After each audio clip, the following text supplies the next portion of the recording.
Ya, pemirsa, program utama Ketua Umum PBNU periode 2021-2026 Kiai Haji Yahya Khalil Stakuf adalah menghidupkan kembali Gus Dur. Apa maksudnya? Kami akan bahas lebih lanjut dan kami tanyakan kepada Gus Yahya. Assalamualaikum warahmatullahi wabarakatuh. Gus Yahya, apa kabar? Waalaikumsalam warahmatullahi wabarakatuh. Alhamdulillah baik. Alhamdulillah baik. Baik, dan kami ucapkan juga selamat sudah terpilih menjadi Ketua Umum PBNU untuk periode hingga 2026. Gus, kemarin ada yang menarik ketika di sesaat setelah pemilihan ada pernyataan dari Gus Yahya bahwa akan menghidupkan kembali Gus Dur. Maksudnya seperti apa? Apakah pemikirannya kemudian nantinya akan diimplementasikan dalam kondisi saat ini seperti apa, Gus? Ya, kalau kita pikirkan tentang keberadaan Gus Dur, ada dua komponen utama. Yang pertama adalah idealismenya, dan yang kedua adalah visinya. Idealisme Gus Dur itu adalah kemanusiaan yang inklusif, bahwa semua yang beliau lakukan adalah untuk kemaslahatan semua orang tanpa kecuali, bukan untuk diri sendiri, bukan untuk kelompok sendiri, tapi untuk seluruh umat manusia. Nah, yang kedua, visi beliau itu adalah visi untuk mentransformasikan konstruksi realitas sehingga masyarakat bisa hidup dengan lebih berkualitas, ya, bisa punya kesempatan untuk memperjuangkan masa depan yang lebih baik. Nah, dua hal inilah yang harus kembali diwujudkan ya, dalam kiprah Nahdlatul Ulama, ya, sehingga ketika Nahdlatul Ulama ini bekerja, masyarakat bisa merasakan dampaknya laksana Gus Dur masih hadir bersama kita. Artinya bahwa ya, masyarakat kembali merasakan manfaat-manfaat seperti yang dulu dirasakan pada waktu masih ada Gus Dur. Dan itu tidak hanya untuk, kalau saya tangkap visinya tidak hanya satu golongan ya, tapi semua umat manusia, semua golongan. Baik, Gus, di masa-masa pemilihan, sebelum pemilihan kemarin, kalau tidak salah yang selalu Gus Yahya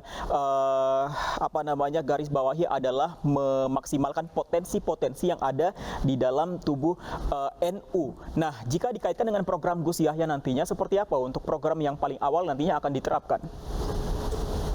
Ya, seperti saya sebut tadi bahwa visi Gus Dur adalah mendorong terjadinya transformasi di dalam masyarakat. Nahdlatul Ulama ini misalnya punya 522 cabang di seluruh Indonesia. Jadi di setiap kabupaten kota, hampir di setiap kabupaten kota, kami punya kepengurusan, punya kader dan aktivis yang siap untuk bekerja di lingkungan masing-masing. Nah, kalau 522 gerakan secara terkonsolidasi untuk mengusung suatu agenda bersama, saya kira dampaknya akan segera terasa sebagai satu dampak yang transformatif secara luas bagi seluruh warga bangsa. Nah, ini yang ingin kami capai ke depan nanti.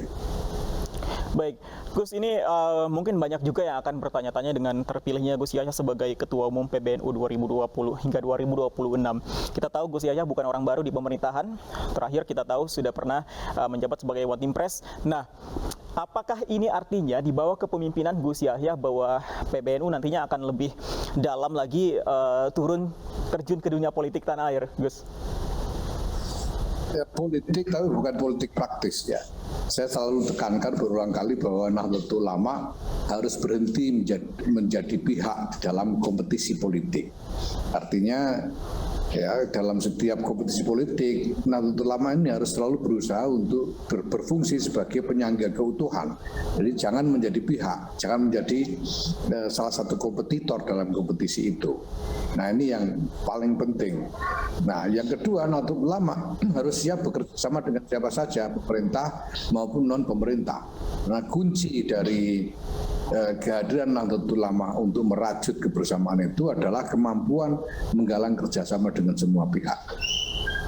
Baik, ini artinya hanya penyeimbang begitu, termasuk nantinya di masa politik 2024 begitu? Ya, kalau kita bicara 2024, saya juga sering tekankan juga berulang kali bahwa saya tidak mau ada calon presiden atau wakil presiden dari PBNU. Ya, karena saya khawatir bahwa kalau itu terjadi, ada calon presiden atau wakil presiden dari PBNU, maka akan kembali terulang bahwa Nahdlatul Ulama hanya menjadi bagian dari polarisasi. Bahkan terjadi komunitas NU sendiri terpolarisasi. Nah, ini berbahaya dalam jangka panjang bagi keutuhan bangsa seluruhnya.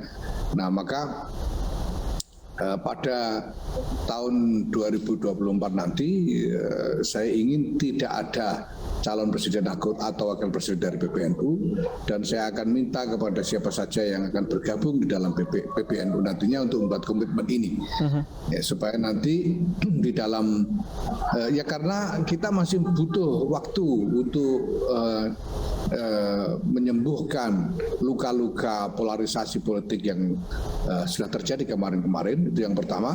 Dan kedua, memang dalam jangka panjang NU harus memikirkan atau harus membangun fungsi politik yang berbeda dari yang sudah-sudah. Karena ini sebetulnya juga perintah dari hasil-hasil Muktamar NU sendiri ketika pada Muktamar ke-26 tahun 79 memutuskan untuk kembali ke Khitoh, Muktamar ke-27 tahun 84 memutuskan rumusan tentang apa makna Khitoh itu. Baik. Muktamar ke-28 memutuskan tentang panduan berpolitik bagi warga NU, dan semuanya mengisyaratkan bahwa NU betul-betul harus harus berfungsi sebagai penyangga keutuhan. Baik, Gus, banyak pihak dan kita mengapresiasi kepemimpinan Kiai Haji Said Akil Siraj sebelumnya dengan kepemimpinan yang luar biasa. Tetapi banyak juga yang menilai bahwa kepemimpinan untuk ketua umum saat ini tantangannya adalah inovasi mengikuti perkembangan zaman yang ada. Nah, di bawah kepemimpinan Anda, Gus, nantinya mengikuti perkembangan zaman ini, apa yang akan dilakukan? Terutama ini di sektor ekonomi dan kesehatan. Tidak hanya untuk kalangan NU saja, tapi untuk seluruh masyarakat tentunya. Yang akan dilakukan seperti apa? Ya, sebagaimana saya singgung tadi bahwa salah satu komponen dari kehadiran Gus Dur itu adalah visi, dan visi beliau adalah visi transformasi secara luas. Nah, maka yang harus dilakukan oleh Nahdlatul Ulama sekarang, tantangan teknologi, tantangan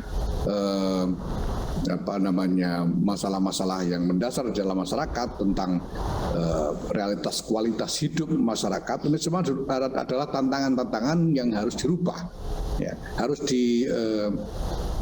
ditanggapi dengan tepat, ya, dan di mana di situ dibutuhkan perbaikan, harus dilakukan perubahan yang sifatnya transformatif.